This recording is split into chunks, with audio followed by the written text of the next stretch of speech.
الرحیم 2019 میں وزارت تعلیم اور اتحاد تنظیمات مدارس کے مابین جو معاہدہ ہوا، ان دنوں اس معاہدے کا بہت چرچا ہے۔ یاد رکھیے کہ وہ جو معاہدہ ہوا، اس معاہدے میں کہیں پر بھی یہ بات نہیں تھی کہ مدرسہ ایجوکیشن بورڈ کی ایک نئی شکل وزارت تعلیم کی چھتری کے نیچے ایک خصوصی ڈائریکٹوریٹ کی شکل میں بنا دی جائے گی۔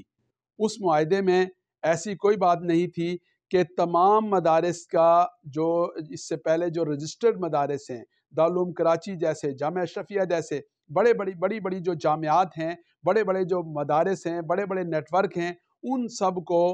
ایک دم زیرو پوائنٹ پر لا کھڑا کیا جائے گا اور ان کے بارے میں یہ کہا جائے گا کہ یہ تو بالکل رجسٹرڈ مدارس نہیں ہیں، آج سے ان کی نئے سرے سے رجسٹریشن شروع کی جائے۔ اس معاہدے میں یہ بات تھی کہ جو مدارس ہیں، جب تک ان کی رجسٹریشن کے حوالے سے قانون نہیں بنتا، ان کی رجسٹریشن کے حوالے سے پروفارما تیار نہیں ہوتا، اس کا طریقہ کار طے نہیں ہوتا، اس وقت تک جو مدارس پہلے سے رجسٹرڈ ہیں ان کو رجسٹرڈ مدارس ہی تسلیم کیا جائے گا۔ بدقسمتی سے جو اس کا طریقہ کار ہے، جو اس کے اوپر مشاورت ہے، جو اس کے اوپر قانون سازی ہے، جو اس کے قانونی تقاضے ہیں، ان سب کو نظر انداز کیا گیا اور یک طرفہ طور پر ایک مدرسہ بورڈ کی نئی شکل بنائی گئی۔ یک طرفہ طور پر بعض مدارس کی رجسٹریشن اس طریقے سے کی گئی کہ ایک جگہ کی دو رجسٹریشن کر لی گئی۔ جیسے گجرانوالہ میں جو جامعہ نصرت العلوم کے قریب ایک بڑا مرکزی ادارہ جہاں پر حضرت قاضی حمید اللہ صاحب رحمۃ اللہ علیہ خدمات سر انجام دیتے رہے، اس ادارے میں ایک ڈمی قسم کی انجمن کے تحت الگ سے رجسٹریشن کر دی گئی اور ایک ہی ادارے کی ڈبل رجسٹریشن ہو گئی اور اس کی وجہ سے وہاں تصادم کا ماحول بن گیا۔ یہ ایک مثال نہیں ہے، ایسی متعدد مثالیں ہیں کہ جہاں ایک ہی جگہ ایک ہی ادارہ ہے اور اس کی ڈبل رجسٹریشن کر دی گئی، اور یہ جو رجسٹریشن کا پروسیس تھا یہ بالکل ہی جعلی انداز سے، مصنوعی انداز سے شروع کیا گیا اور اتحاد تنظیمات مدارس کی جو قیادت ہے انہیں اعتماد میں لیے بغیر شروع کیا گیا۔ اس کے ساتھ ساتھ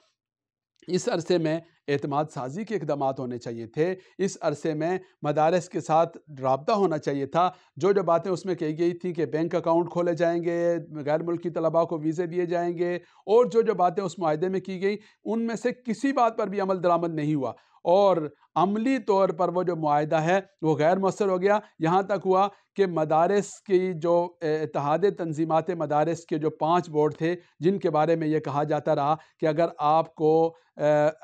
مدارس کے لیے بورڈ کا درجہ چاہیے تو آپ 5 کو 1 بنائیں، تو وہی لوگ جو 5 کو 1 بنانے کی بات کرتے تھے انہوں نے خود ہی 5 کے بجائے 15 بورڈ بنا لیے اور پھر اس کے بعد اس معاملے کو اور زیادہ پیچیدہ کر دیا۔ تو عملی طور پر یہ جو معاہدہ تھا یہ حکومت کی طرف سے غیر مؤثر ہو گیا تھا اور اس پر عمل درآمد کے حوالے سے ذرا بھی پیش رفت نہیں ہوئی، اور یہ بدقسمتی سے پہلا معاہدہ نہیں ہے، اس سے پہلے بھی بارہا ایسے معاہدے ہوتے رہے، لیکن جب کبھی بھی مدارس کی بات شروع ہوتی ہے تو وہ زیرو پوائنٹ سے شروع ہوتی ہے۔ اور یہ جو معاہدہ ہے جس کو آج سامنے لایا جا رہا ہے، جب پی ڈی ایم کی حکومت آئی اس وقت جو ڈرافٹ تیار ہوا، اس وقت جو قانون سازی ہوئی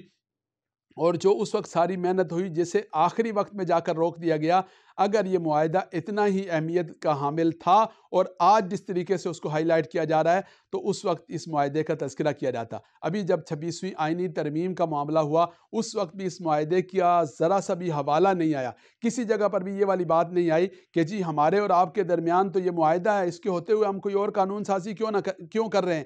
لیکن جب یہ قانون منظور ہو گیا پارلیمنٹ سے، سینٹ سے، سب جگہوں سے منظور ہو گیا تو بعد میں جا کر اس کو روک دیا گیا، اور یہ جو اس کے حوالے سے طرز عمل اختیار کیا گیا کہ مقصود مدارس کے ساتھ جو ہمیشہ سے جو رویہ رہا وہی رویہ تھا، وہی انداز تھا اور وہی دھوکہ دہی والا طرز عمل تھا، لیکن الٹا جب یہ سارے معاملات ہو گئے تو آخر میں اب اس معاہدے کو سامنے لا کر اور اس کو مصنوعی طور پر اس میں ہوا بھری جا رہی ہے، حالانکہ حقیقت میں عملی طور پر حکومت کی طرف سے ہی یہ معاہدہ ان حکومت کے اقدامات، حکومت کے انداز، حکومت کی پالیسیوں، حکومت کے فیصلوں اور حکومت کے طرز عمل سے یہ معاہدہ کالعدم تھا، اور اس کو تو یعنی حکومت نے از خود نسیہ منسیہ کر دیا تھا، لیکن آج اسی معاہدے کو اس طریقے سے نمایاں کر کے پیش کیا جا رہا ہے کہ جیسے اس میں کوئی آج نئے سرے سے اس پر عمل درآمد ہوگا، لیکن اصل چیز جو